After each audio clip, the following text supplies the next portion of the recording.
ರಾಜ್ಯದಲ್ಲಿ LPG cylinder ಪೂರೈಕೆಯಲ್ಲಿ ವ್ಯತ್ಯಾಸ ಆಗ್ತಾ ಇದೆ. ಕಮರ್ಷಿಯಲ್ ಸಿಲಿಂಡರ್ ನೀಡೋದಕ್ಕೆ ಆದ್ಯತೆ ಬೇಡ ಅಂತ ಸೂಚನೆಯನ್ನ ಕೊಡಲಾಗಿದೆ. ಯಾರು ಕೊಟ್ಟಿರೋದು ಕೇಳಿದ್ರೆ ಫಸ್ಟು ಭಾರತದಲ್ಲಿ ಪೆಟ್ರೋಲಿಯಂ ಸಚಿವಾಲಯ ಡಿಸೈಡ್ ಮಾಡುತ್ತೆ. ಪೆಟ್ರೋಲಿಯಂ ಸಚಿವಾಲಯ ಡಿಸೈಡ್ ಮಾಡುವಂತಹ ನಿರ್ಧಾರಗಳನ್ನು ಸರ್ಕಾರಿ ಸ್ವಾಮ್ಯದ OMCಗಳು ಎಕ್ಸಿಕ್ಯೂಟ್ ಮಾಡುತ್ತೆ. OMC ಅಂದರೆ ಯಾವ್ದು ಕೇಳಿದ್ರೆ ನೀವು ನಾವು ಭಾರತ್ ಗ್ಯಾಸ್ ಇರ್ಬೋದು, ಇಂಡಿಯನ್ ಪೆಟ್ರೋಲಿಯಂ ಇರ್ಬೋದು, ಅವರೆಲ್ಲ ಸರ್ಕಾರಿ ಸ್ವಾಮ್ಯದ ಆಯಿಲ್ ಕಂಪನಿಗಳು.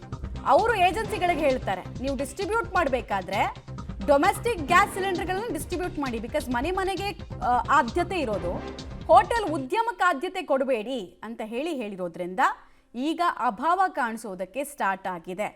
ಸ್ಟ್ರಾಟಜಿನೇ ಇಲ್ಲದೆ ಏಕಾಏಕಿ ನಿರ್ಧಾರಗಳನ್ನು ಹಾಗಾದರೆ ಸರ್ಕಾರ ತೆಗೆದುಕೊಳ್ತಾ ಇದೆಯಾ ಹೋಟೆಲ್ ಉದ್ಯಮಿಗಳ ವಿಚಾರದಲ್ಲಿ?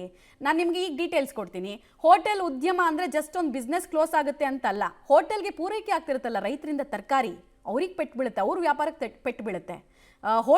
ಹೋಟೆಲ್ಗೆ ಪೂರೈಕೆ ಆಗ್ತಿರುತ್ತಲ್ಲ ಮೊಟ್ಟೆ, ಹಾಲು, ಲಕ್ಷಗಟ್ಟಲೆ ಹಾಲು ಸರಬರಾಜಾಗುತ್ತೆ. ಕಾಫಿ ಟೀನೇ ಒಂದೊಂದು ಹೋಟೆಲ್ನಲ್ಲಿ ನೀವು ಸುಮ್ಮನೆ ವಿಚಾರಿಸಿ ನೋಡಿ ಎಷ್ಟು ಲಾಭ ಆಗುತ್ತೆ ಅವ್ರಿಗೆ ಅಂತ, ಅವೆಲ್ಲ ಬಂದಾಗುತ್ತೆ. ಸೊ ಚೈನ್ ರಿಯಾಕ್ಷನ್ ಇದು. ಇಡೀ ಕರ್ನಾಟಕ ಯಾಕೆ ಭಾರತದ ಆಹಾರ ಉದ್ಯಮದ ಮೇಲೆ LPG ಗ್ಯಾಸ್ ಸಿಲಿಂಡರ್ಗಳ ವ್ಯತ್ಯಾಸ ಎಫೆಕ್ಟ್ ಮಾಡ್ತಾ ಇದೆ. ಮತ್ತೊಂದು ದೊಡ್ಡ ಗ್ಯಾಪ್ ಇದೆ.